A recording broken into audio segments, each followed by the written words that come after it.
Hi, Brenton here. Welcome to Feedback Friday number 26. In today's episode, we're looking at a swimmer who came to one of our clinics recently. His name's Matt. And in the space of the 3.5 hour session, he was able to bring his threshold pace down about 6 seconds per 100. Now, obviously, it's going to take a few weeks to start to lock in those changes, make them automatic. It doesn't happen like that straight away. It's going to need a little bit of practice to really lock that in. But what I want to show you here is two things. So, two of the key changes that we made in the clinic was number one, the depth of the hand during the reach and extension phase. Number two is we improved his catch and his pull through. So let's take a look at the first one, which is the depth of the hand on the entry. Now, this is at the start of the clinic. You can just see there, let's slow it down a little bit. On the hand entry, all right, fingers enter first. That's great. That's what we want to do. And they enter a good distance out in front of his head. You can just see here though, the hand just stays a little bit high for a little bit long. Probably more pronounced on the right hand side. Again, this right hand enters nicely, but see how it sort of skims the surface a little bit.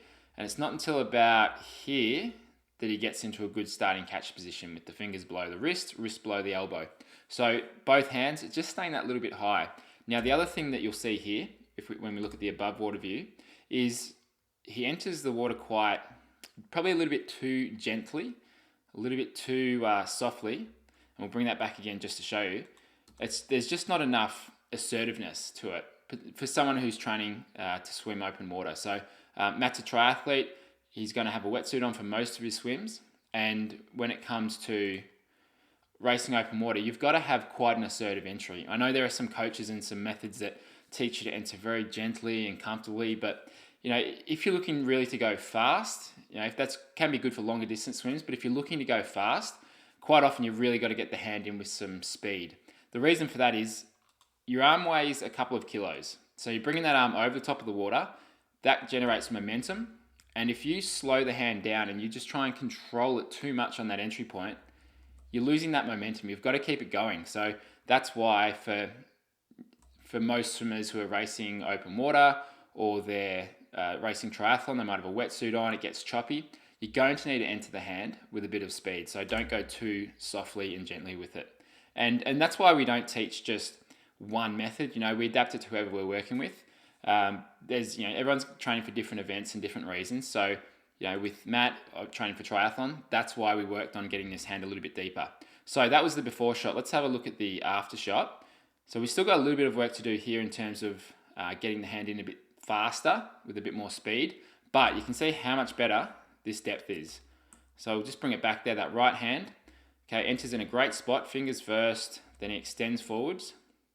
And he gets down to this starting catch position, which is pretty much shoulder, armpit depth. He gets there straight away. So much better. He's not putting the brakes on, letting that hand come up. Again, with the left, so much better. So I'll just play it through for you. So that's a much better depth there. Now, I had him swim just another couple laps here.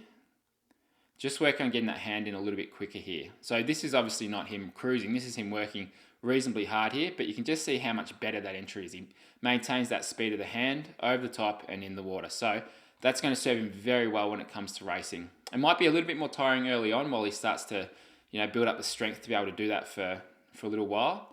But after 4, 5, 6 weeks, he's probably going to be able to maintain that sort of rating, entry, hand speed quite a bit easier. So that's the first thing that we worked on. Now, the second thing is the catch.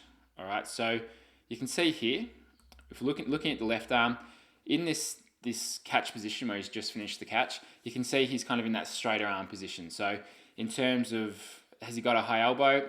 No, it's probably in that more straighter position. It's not far from it. He's swimming 127s as his threshold pace, so he's still a very good swimmer.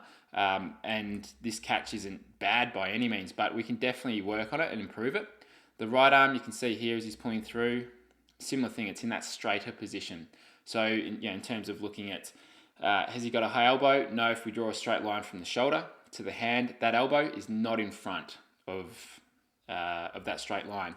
So that was the before shot. Now after, for quite a few of these strokes, he gets into a high elbow position, which is fantastic. So you can see here, all right, let's bring it up right there. So this stroke here, starting to show the signs of a higher elbow catch. And you can see there, still in a straighter position, but on the next stroke, he starts to get on top of it right about here, all right? So you can see that position. On this stroke, he's got it. That elbow is slightly forward of that straight line from the shoulder to the hand, which is excellent. Now, I don't normally expect to see too much of a change within the space of 3.5 hours because some of the things take a while to, or habits take a while to break. But you can see here he's managed to do that. And I think this is probably one of the main reasons why he was able to get his sort of threshold effort pace from 127 down to 121 in just the session. Is that catch position. Now let's look at the left hand. I think he does quite a good catch on this one too. Again, you can see that left arm left elbow is forward there. So starting to get a couple really good strokes here with that higher elbow position. And this is what I normally see. You know, sometimes when you're making changes, you'll nail it on one stroke. You'll go back to your old ways in the second stroke.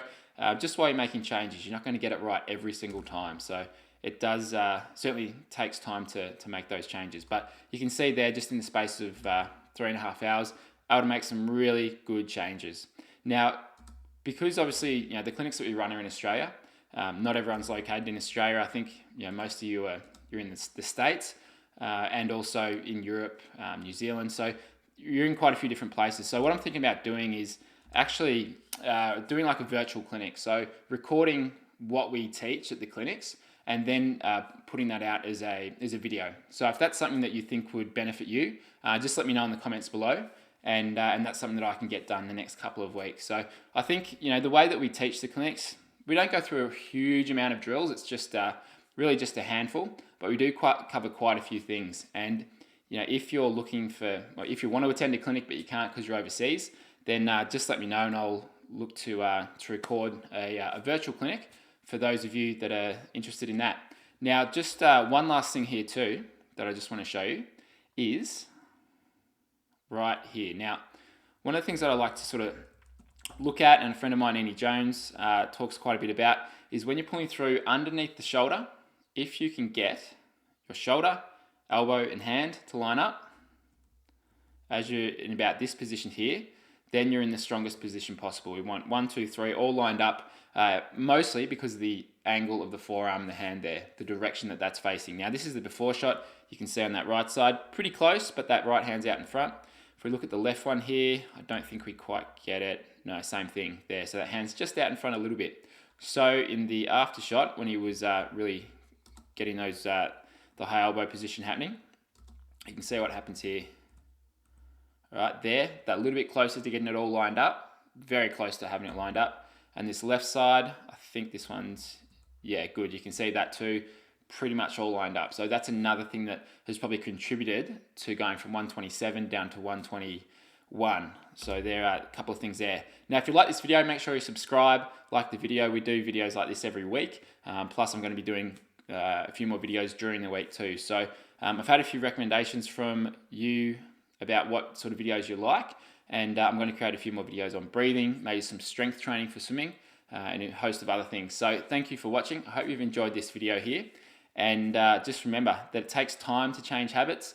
Swimming's a learned skill, so you can improve. If you're stuck at a plateau, you can definitely improve. You're not just stuck where you are.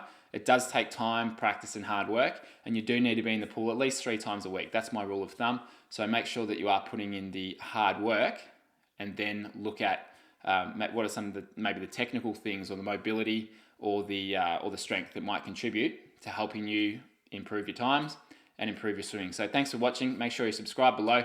I'll see you next week with another Feedback Friday video. Peace to the crew from New York to LA. Power to the people that struggle every day.